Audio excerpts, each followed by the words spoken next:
SR7 TV news కి స్వాగతం. నా పేరు స్వాతి.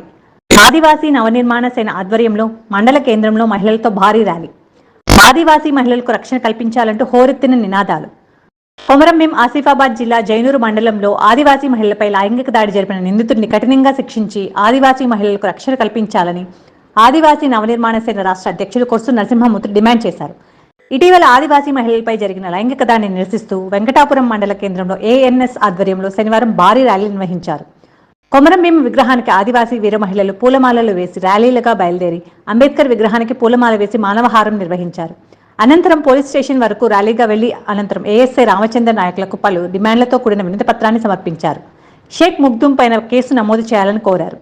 ఆదివాసీ గూడాల్లో మహిళలకు రక్షణ కరువైందని, మహిళపై దాడి జరిగిన వారం రోజుల తర్వాత జైనూరులో ఘర్షణ జరిగితే ప్రభుత్వం అమాయకులైన ఆదివాసీలపైన కేసులు నమోదు చేస్తున్నారని ఆవేదన వ్యక్తం చేశారు. గిరిజన ప్రాంతాల్లో ఆదివాసీ మహిళలపైన ఇలాంటి పైశాచిక ఘటనలు అనేకం చోటు చేసుకుంటున్నట్లు వారు తెలిపారు. ఈ దేశ మూలవాసులపైన 30 దాడులు జరుగుతున్నాయని ఆవేదన వ్యక్తం చేశారు. ఎవరికీ ఎటువంటి హాని చేయని ఆదివాసీలపైన దాడులు జరుగుతూ ఉండడం దురదృష్టకరం అన్నారు.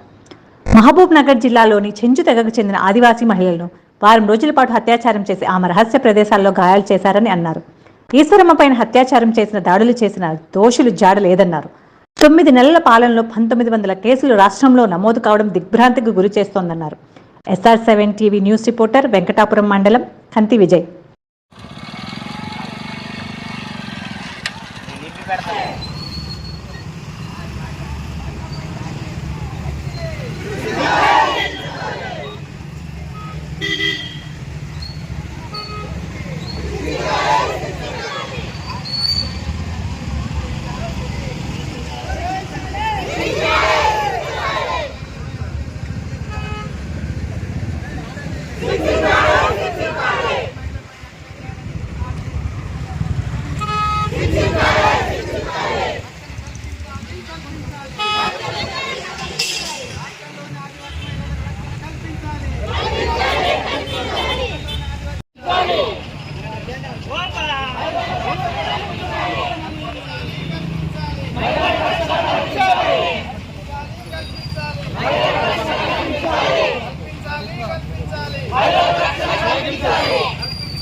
ఆదివాసీ మహిళపై అత్యాచారం చేసి దాడి చేసిన దోషులను వెంటనే మహిళపై అత్యాచారం చేసి దాడి చేసిన దోషులను వెంటనే